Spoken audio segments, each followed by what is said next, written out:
introduce today's topic is very, very important and quite often what is required is contrast-induced nephropathy. And this would be done by our fellow in critical care nephrology, Dr. Reshma Shetty. Good evening, everyone.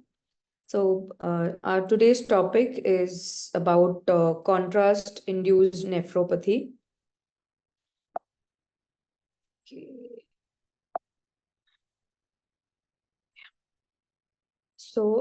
Since this is I wouldn't say common, but one of the commonest issues that we can see in ICU. So, a bit about the definition of contrast-induced nephropathy. So, a 1.5-fold increase in the serum creatinine from the baseline value, or an absolute increase of more than or equal to 0.3 milligram per deciliter 48 to 72 hours after the administration of contrast media, radiographic contrast media, which is not attributable to other causes. This defines contrast-induced nephropathy. So the creatinine rise, it peaks on the 3rd to 5th day and it returns to the normal range within 10 to 14 days. So why is it so important? The commonest cause of hospital-acquired AKI, the reported incidence, it is around 5% in patients with moderate renal injury to 50% in patients with diabetes and severe renal injury. There is increased morbidity, prolonged hospital stay, increased need for renal replacement therapy, and major cardiac events are also associated with this. So the increased risk of death is increased to 5.5-fold because of that. The risk of dialysis is lower than 1% in general, but maybe as high as 3 to 12% in patients with significant underlying renal impairment. So that accounts for around 30% of the AKI and what do you say? However, the creatinine has moderate sensitivity and low specificity because it is directly influenced by the fluid movement and administered drugs. So what are the risk factors? So there can be patient-related factors, procedure-related factors. So patient-related factors are advanced age, female sex, diabetes, hypertension, CCF, renal impairment, multiple myeloma, peripheral vascular disease, albuminuria, anemia, hypovolemia, nephrotoxic drugs, hypoalbuminemia. So in this, strongest predictor is renal impairment, whereas in procedure-related factors, there can be certain emergency procedures, there can be periprocedural hypotension, intraarterial contrast administration, high volume and multiple administration of contrast media. The type of contrast media, it is the one which is ionic and with high osmolarity, procedure-related blood loss, and use of intra-aortic balloon pump. So what's the pathophysiology of CIN? It is because of few mechanisms, that is vasoconstriction resulting in medullary hypoxia, direct toxicity caused by the contrast media to the renal tubular cells, and there are a few other mechanisms, that is decreased prostaglandin and nitric oxide induced vasodilation, impaired endothelial function, increase in renal adenosine concentration, increase in oxygen-free radicals in response to the hyperosmotic load. There is increased intratubular pressure owing to the contrast-induced diuresis, increased urinary viscosity, and obstruction of the tubules. So these are various mechanisms that contribute towards contrast-induced nephropathy. So there is a risk score for this, as per which we can understand or classify it or understand the risk of developing contrast-induced nephropathy. So, if there is the patient has congestive heart failure, whether there's hypotension, that hypotension also is something like systolic BP less than 80 for at least 1 hour, requiring inotropes or a balloon pump within this peri-procedural time, or a balloon pump support, uh, where age is more than 75 years. There is with a patient more than 75 years with AKI, um, patient having anemia with a baseline hematocrit value of less than 39% for men and less than 36% for women, diabetes, and also depends on the contrast media volume. So there is one score for each 100 ml volume of the contrast. So this is how the scoring system is. So there are different types of contrast which can contribute towards CIN. That is, one is iodine, where when high-risk patients with diabetes and renal impairment who underwent cardiac catheterization, they were randomized to this iodoxinol and lower or smaller ioxol type of contrast in the NEPHRIC study. So the risk of CIN was found to be around 9 times greater for the low osmolar ioxol group.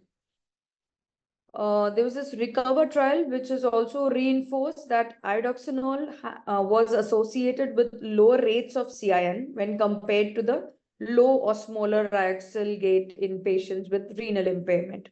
Although the benefit of iodoxinol has not been uniformly demonstrated in all the trials, but currently this isosmolar agent is preferred over the other contrast media, especially in patients with renal impairment and diabetes. Then there are other contrasts like carbon dioxide or gadolinium based. So carbon dioxide is as an alternative to iodine based contrast media. It can't be used via intra-arterial route in sites above the diaphragm. So there is a limitation related to this use of this contrast media. Whereas gadolinium-based contrast media have shown no benefit over iodine-based contrast in patients with moderate renal impairment, and the use in this subset of patients is associated with nephrogenic systemic fibrosis, which is a chronic debilitating condition. So the volume of contrast media, it itself is an independent risk factor for CIN. So even small volumes, that's around even 30 ml, can have adverse effects in patients at particularly high risk, while in the general population, more than 100 ml of hyperosmolar contrast media increases the risk of CIN. So hence, the volume should be kept to the minimum necessary amount for patients with significant renal impairment. So like 30 ml of contrast for diagnostic catheterization and 100 ml if followed by PCI should be a reasonable goal. Now, what is MACD? MACD is maximal acceptable contrast dose. So it is around, you calculate it by 5 ml into the body weight in kgs divided by the baseline serum creatinine in milligram per deciliter. So this value, whatever we calculate, it should not be exceeded. So that's about the MACD. And there are few novel biomarkers for which can be useful to diagnose, basically for early diagnosis of AKI. That is NGAL levels, that is serum or urine neutrophil gelatinase associated lipocalin levels. This is a marker of kidney damage, and this was potentially useful for early diagnosis. That's within 4 hours, and that would help us to diagnose early and prognosticate AKI. Serum cystatin C levels, this also um, is a dependable marker for ruling out AKI after the contrast exposure. So this is at around within 24 hours. So these are the two novel biomarkers which can be used. There is another scoring system. No, sorry. This is the previous one only.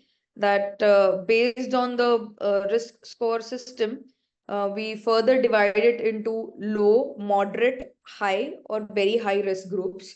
And the incidence of contrast-induced nephropathy, risk of dialysis, and mortality are calculated for each group. So how do you manage these patients? So when there is a decline in renal function, the most common manifestation is asymptomatic transient decline in the renal function, and that eventually it takes time to recover. The time period is around 10 to 14 days. But patients at high risk should be particularly followed up with the serum creatinine measurements for almost daily basis for the next 5 days. If oliguric renal failure occurs, the management uh, should be similar to that as of acute renal failure with judicious electrolyte fluid balance and acid-based monitoring. Certain patients may require temporary dialysis, whereas very less amount of patients would uh, move towards permanent dialysis situations. So there was this trial, that's a preserve trial, where 5,177 patients were randomized. Just a moment.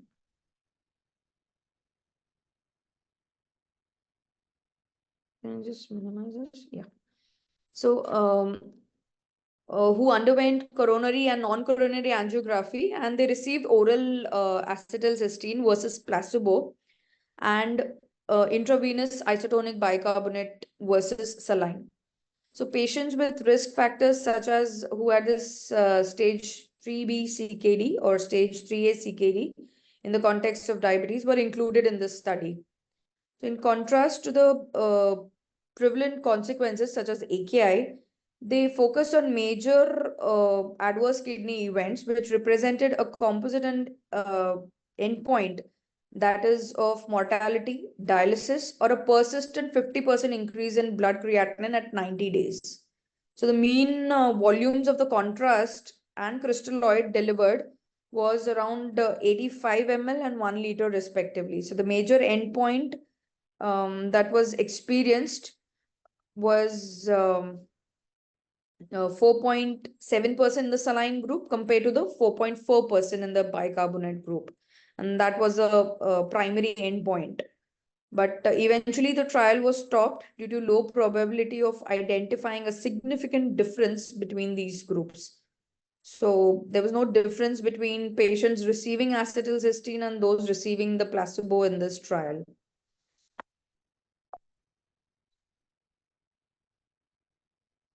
There were no significant differences between the main pre-specified subgroups, that is, which included stratification with the help of baseline EGFR, albuminuria, and contrast volume.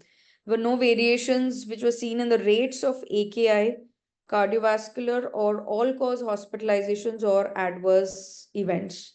And this trial did not directly address a lot of issues, including the exclusion of patients with ACS who were undergoing PCI and the restriction of individuals who were at higher risk of developing contrast-induced AKI.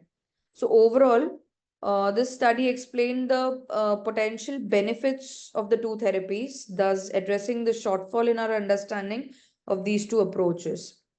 Now, Reshma, Yes, I sir. didn't understand on that. Can you please go back? Because Uh, they said that there is nothing difference in these two uh, therapies, low probability of any uh, benefit coming out of the intervention. And later on, also the uh, thing they are saying that we understood the difference between two. So, what were they trying to say? Does it work or not? And have they excluded the PCI patients? Because So these are the those, most vulnerable group where you have to go ahead with it, irrespective of uh, the chances or not. So if you so exclude that group, right, you said the yes, sir. exclusion of patients with ACS who are undergoing PCI. So PCI, they were you are excluding a group which requires the contrast at the most, and where it is being given irrespective of the chance of contrast induced AKI. right, sir. So that is a major day. But what did they very specify? Does it help to use N-acetylcysteine or not? Eventually, sir, they didn't, I mean, they excluded that group, so they didn't really couldn't arrive to that conclusion that actually whether this is helpful or not. Because that main group only they had not, what do you say, included. So they couldn't give any idea on that whether it is useful or not, and it is Right. as good as a placebo. Okay, Yes, yes. okay, take. Well, please carry on.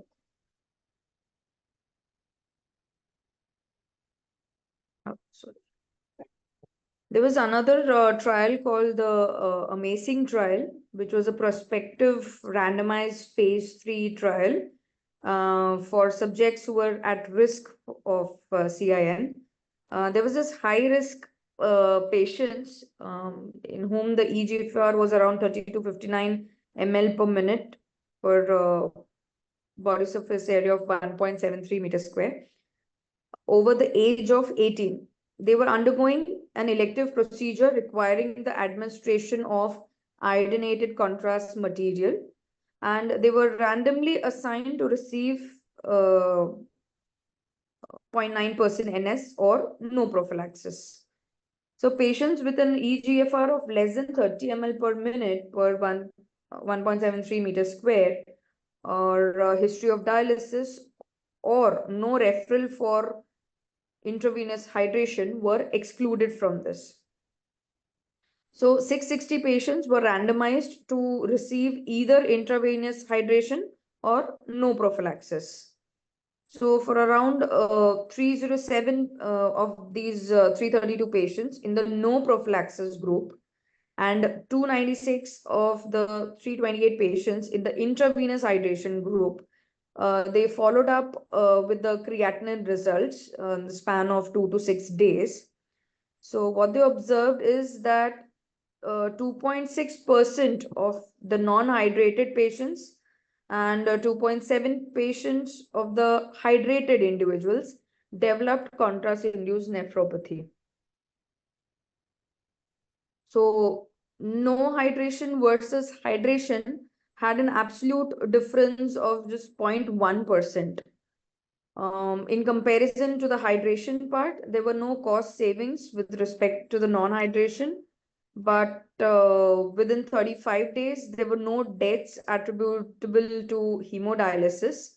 So, of the remaining patients, around 5% reported problems with intravenous hydration.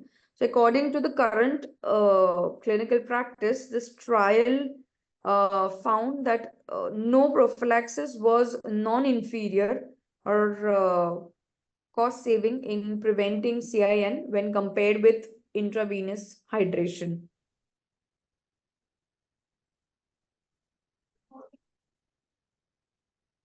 So, what are the preventive strategies? How can we prevent CIN? So, there are four methods that is IV hydration, which is the cornerstone of the treatment. It can reduce the tubular content and consistency of the iodinated contrast media. It also reduces the stimulation of the renin-angiotensin aldosterone system. It inhibits the diuretic hormone synthesis. It minimizes volume depletion and prostacyclin synthesis, and it reduces the blood flow and causes hypostasis. Oral fluid intake rapidly increases the diuresis by inhibiting the vasopressin release and contributes to short-term renal protection. But in contrast, saline suppresses this RAS system, thus slowing down the response of the renal system to IV administration of isotonic saline, but it provides long-term renal protection. So it is recommended that we should commence what do you say, 0.9% NS several hours prior to exposure to the iodinated contrast media. And sodium bicarbonate reduces the synthesis of the reactive oxygen species in addition to its effect on the volumetric gain. There was also a prospective study by Eisenberg who reported that renal failure following angiography could be prevented using the fluid intake in response to the reported rate of post-procedure AKI. That's around occurrence of around 12%.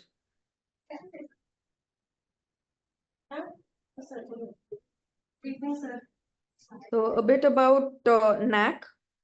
So NAC is by scavenging oxygen-free radicals, uh, it created as a result of toxic tubular damage.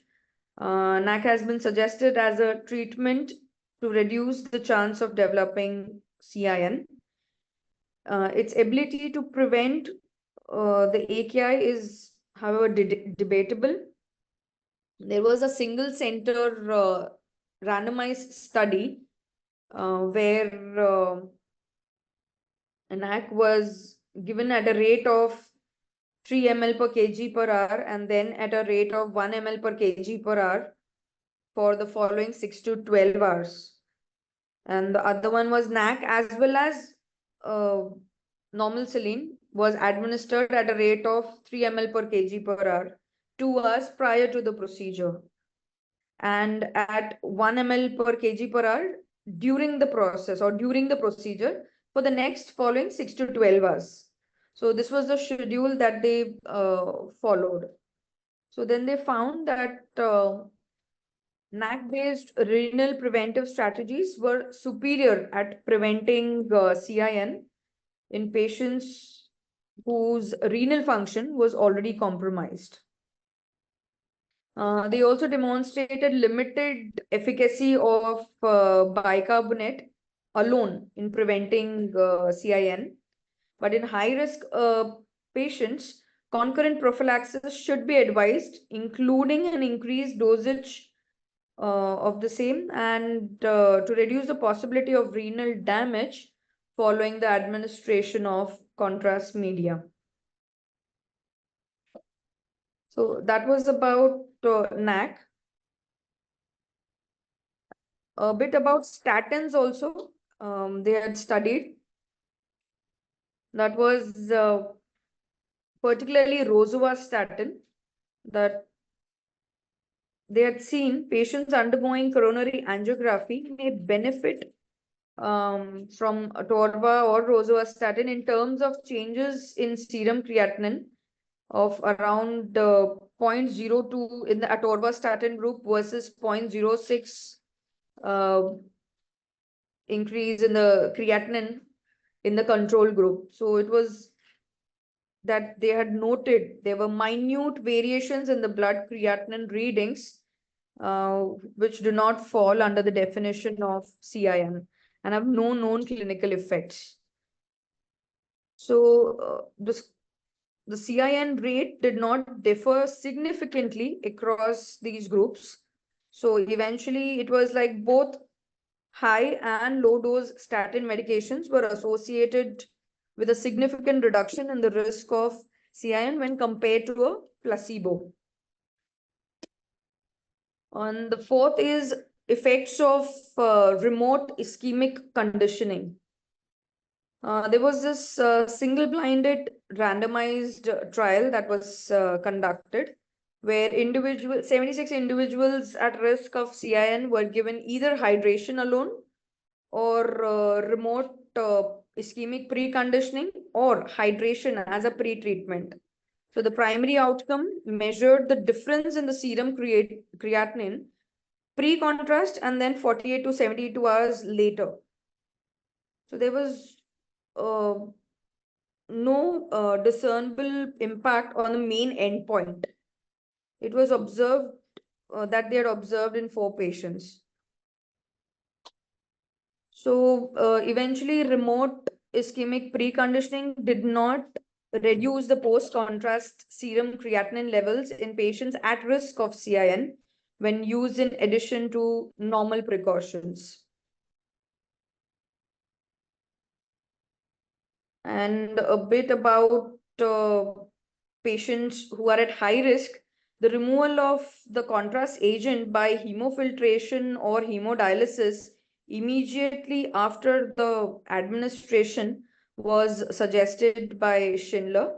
Contrast agents, high flux hemodialysis and hemodiafiltration over the low flux hemodialysis and hemofiltration have been found to successfully remove the contrast agents, but they do not prevent CIN in patients with CKD, the majority of whom undergo chronic dialysis. Now, immediately following the delivery of this hypotonic contrast, there was this study that was performed where they tested whether prophylactic hemodialysis could prevent CIN in patients with renal impairment. And then finally, so after the dialysis part, it is about the guidelines for CIN, what they've recommended as per consensus guidelines for the prevention of CIN by the Canadian Association of Radiologists.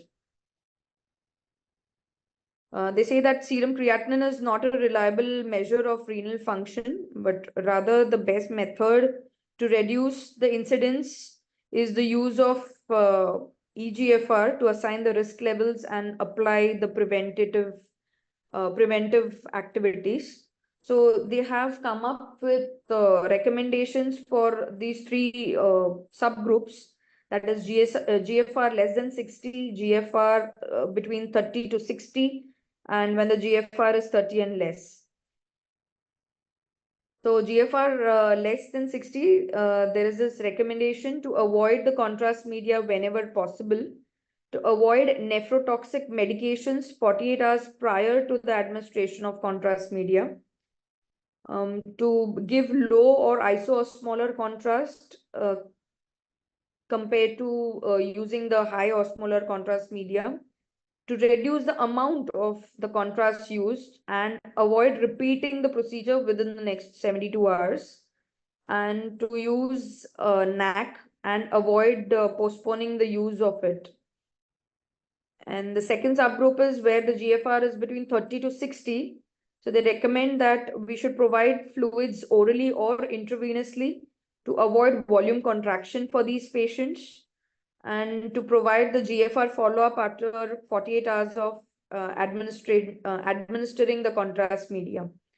And the third subgroup is when the GFR is 30, the specific recommendations are to give IV fluid administration for volume expansion and to follow up with the GFR after 48 hours of administering the contrast media.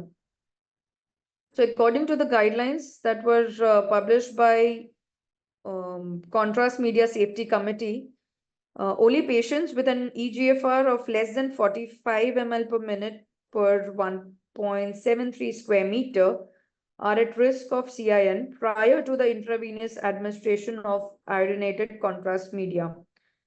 And further, they have also mentioned that the risk of CIN is lower after IV administration than after the administration of intraarterial contrast media at a similar dose. They have also recommended either sodium bicarbonate or ordinary saline should be administered to expand the volume and to avoid contrast-induced nephropathy. That's also from my side.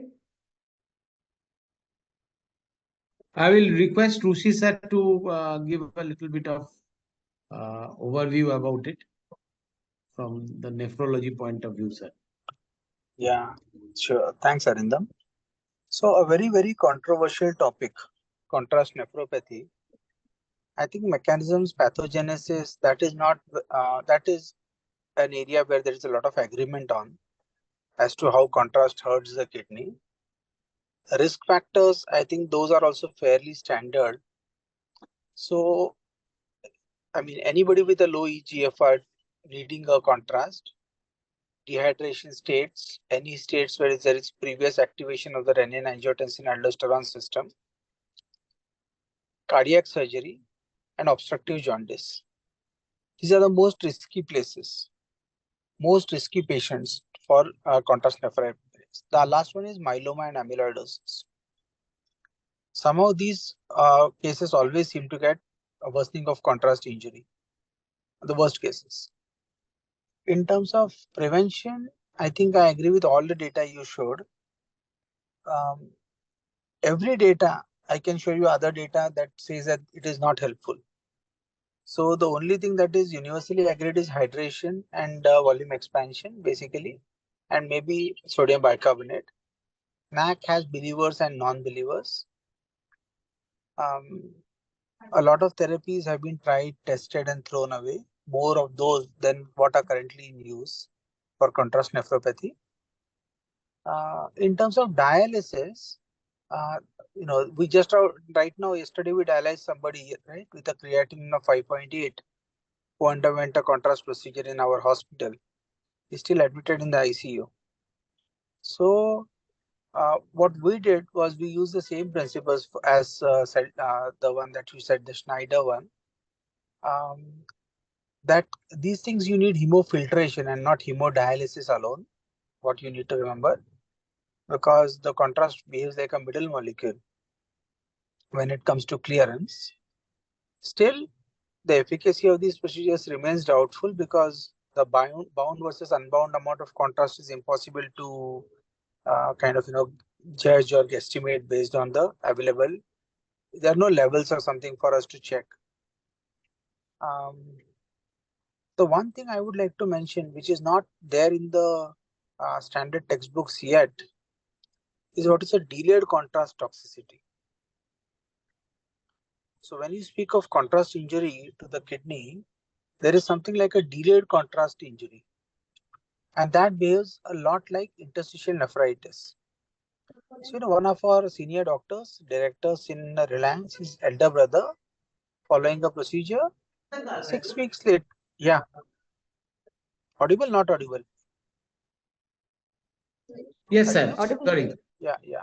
So one of our consultants' brother presented 6 weeks after the contrast procedure with a creatinine of 3.5. Just imagine my predicament. There's no way I could have biopsied the gentleman. He was on dual blood, anticoagulants, blood thinners, and Brilinta, clopidogrel, aspirin, everything. And such a patient, how do you come to any diagnosis? So ultimately, based on our experience with this long term, like 6 weeks, 12 weeks, interstitial nephritis presenting with gradually worsening kidney injury. We treated the patient with empiric steroids and followed with mycophenolate, and he recovered to creatinine of 1.3. So this is just for you to know that there is some entity like this which is still not yet well described in the literature, but where basically the contrast behaves like a agent precipitating AIN. Now, why is it not well documented? Is because there are challenges to do a kidney biopsy in such a situation to document the cause. So that is, I think, take home from my side for contrast nephropathy. Any questions, discussions? I'm happy to. Sir, a bit about this remote ischemic preconditioning is what I didn't actually understand. So it is like, this whole thing of conditioning comes from the fact that if you create a model, so what is it that can prevent injury from a contrast? So when you spoke about the pathogenesis, the important things were basically free radical injury, and causing endothelial injury and ischemia. So what is it? Yeah, sorry.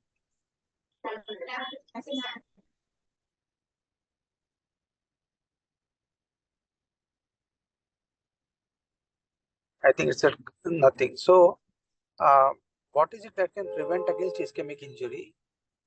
How does the body protect itself from ischemia? So that comes with the animal model of ischemia preconditioning. That when kept in a hypoxic environment, there are molecules produced which are essentially molecules to protect yourself from worsening ischemic injury. So in such a model, it has shown that in such a model, if you give an ischemic insult to the patient, then the injury is lesser as compared to patients who did not have preconditioning for this ischemic model. So that is the basis of the ischemia preconditioning. Okay, sir. Thank you, sir. Once upon a time, there were certain very promising sort of molecules, particularly. So, what happened to them, sir? Like phenol-dopam, there were certain other uh, uh, molecules. I forgot the names. But did they stand the test of time, or they have all been discarded? And like I said, the agents discarded in management of contrast nephropathy are more than the agents. So again, the mechanisms were basically aimed at renal vasodilatation. So whether it was the aminophylline derivatives, whether it was the dopamine derivatives, so all of them were basically trying to relax the arterioles to minimize the ischemic injury. So basic conditioning or the mechanisms for using these agents was to prevent ischemic injury by causing arterial vasodilatation. But as it stands in evidence-based medicine, however nice a molecule might by theoretical reasoning, if it doesn't prove its value in a clinical trial, then it is not used. And that's why they have lost.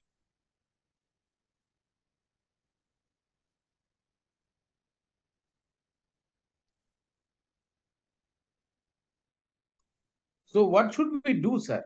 How we can, rather than going to that last question, I was wondering that there is always a concept of prophylactic dialysis sort of thing. So, you give contrast and get a quick dialysis done for certain people, which might remove the contrast. It's a common notion and reduce the likelihood of renal injury. So see, Arindam, there is a built-in contrast in your question. You're doing dialysis to prevent dialysis and not guaranteeing that you will prevent dialysis. Right, sir. Right. So it is very difficult to sell. Exactly what happened to this patient whom I dialyzed yesterday for this very indication. So that is why it is such a hard sell that you are saying that I'll do dialysis to prevent permanent dialysis, but I can't guarantee you that. Theoretical rationale is sound, but the invasiveness of the procedure makes it a difficult option to sell. Agree, sir. Also, it is a lot about the coordination, the timings. I mean, if you want to do it, then you should do it in the golden hour. Because once the contrast is tissue bound, what are you going to remove? So the logistics have to be in place such that the patient should have an HD cath going for the procedure and your dialysis machine should be up and running as soon as you receive the patient, connect him. Right, sir. Sir, any specific contrast amongst the isoosmolar contrast agents? All the same. All the same. So nothing different. Only is that the isoosmolar and the least amount to be used for that particular process. If I was to complete the discussion here, first I will say in any patient who is at a risk of contrast injury, go back and check whether the contrast procedure is a must. If it is necessary, life-saving, please do it. Number one. Number two, if you have to do a contrast procedure and you know that your patient has the high-risk characteristics we discussed, use the minimum amount of contrast. Of course, in today's day and time, all of us only use isomosmolar contrast. Nobody is going to use hypotonic contrast or anything like that. Then use the minimum amount of contrast. Of the available therapies, volume expansion, soda bicarbonate, statin, and NAC, they have minimum side effects. Please use them regularly. Dialysis, only if you feel that the patient will end up on dialysis, like, more than 50 or 80% of the times, then it is better to go on dialysis. Like the gentleman whom I dialyzed, his EGFR was less than 15 even before the procedure. Otherwise, doing dialysis to prevent long-term dialysis is a hard sell. Even in Western countries, it is not a routine thing at all. That's what I Fair would think enough. take home. Sir, is there any way or any mechanism which can predict the likelihood or the or of Yeah, contrast there are induced? propensity scores available. I There are think the propensity Mehran scores. score or something of like Yeah, that. there are 3 types. I think there are 3 or 4 of them now. So Right, propensity sir. scores to tell what is your risk of contrast nephropathy. So basically, they put in the same variables that we discussed: Right, age, sir. GFRs, all those things, underlying heart disease, underlying, any use of ACE, ARBs, activation of renin, angiotensin, aldosterone system, all those things they put in. And Use of are statins, they yes, no. fairly, sir, are they fairly accurate? So, for example, lots of time people ask us, the patient relatives, that what are the chances of having No, I leading to a think contrasting? you can add all these scores and all the numbers, and they were as good as your EGFRs. So if Okay, you sir. have a EGFR, unless you have a myeloma, amyloid, or an obstructive jaundice, your risk is fairly straightforward. Above 60 minimum risk, 30 to 60 moderate risk, less than 30 high risk.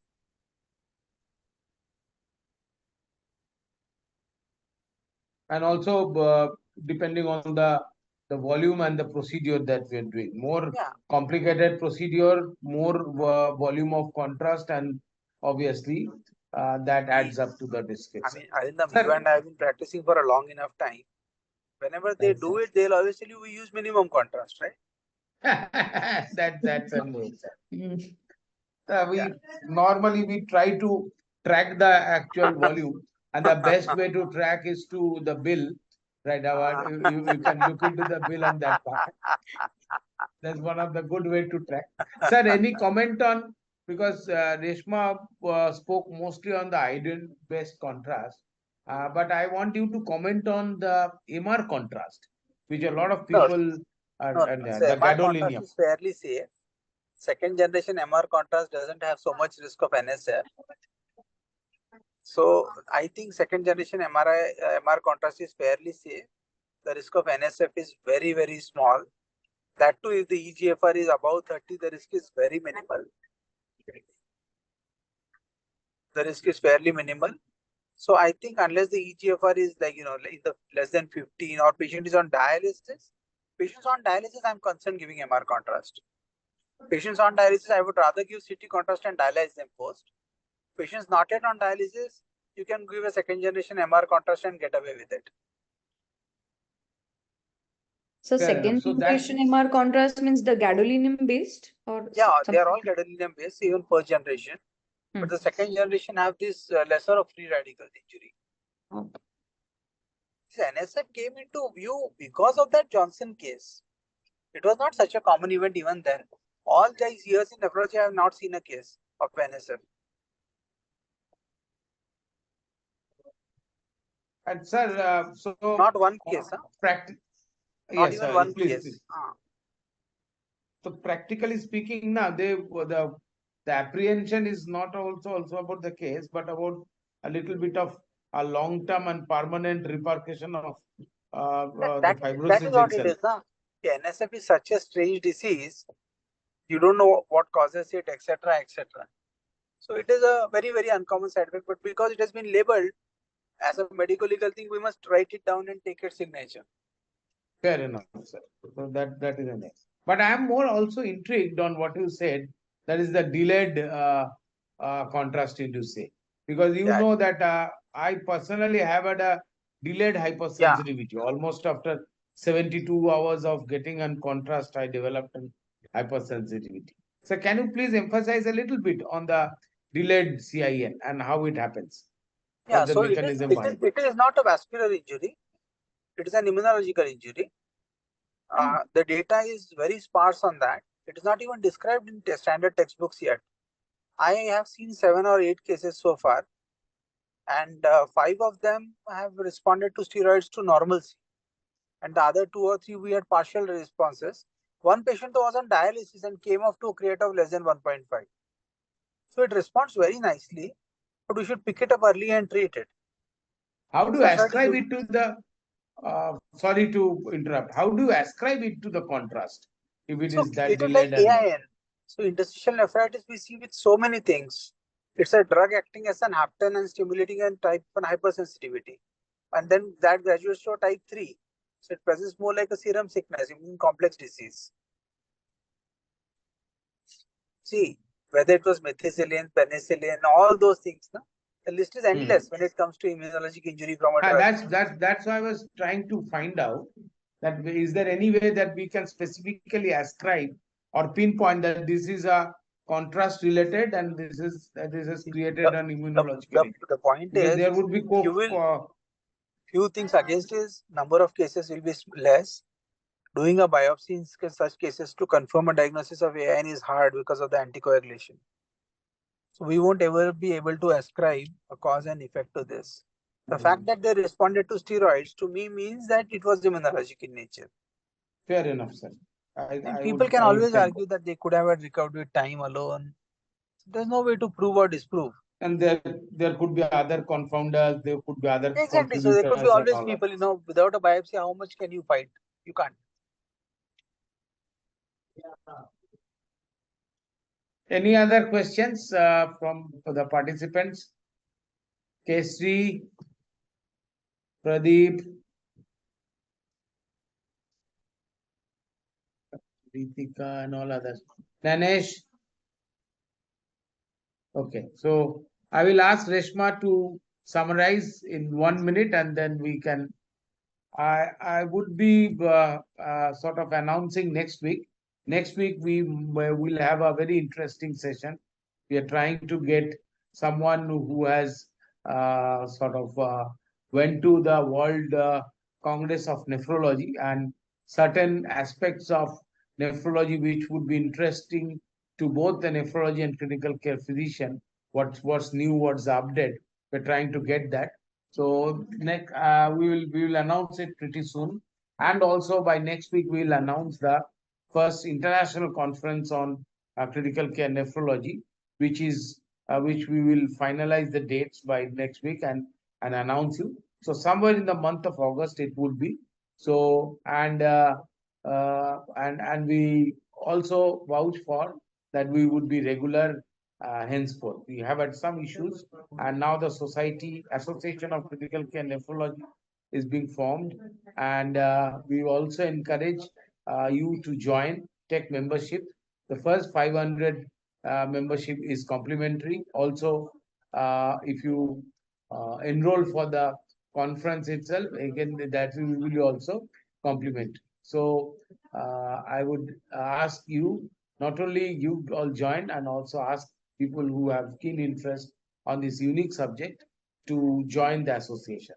So I will share you in the group itself all the details.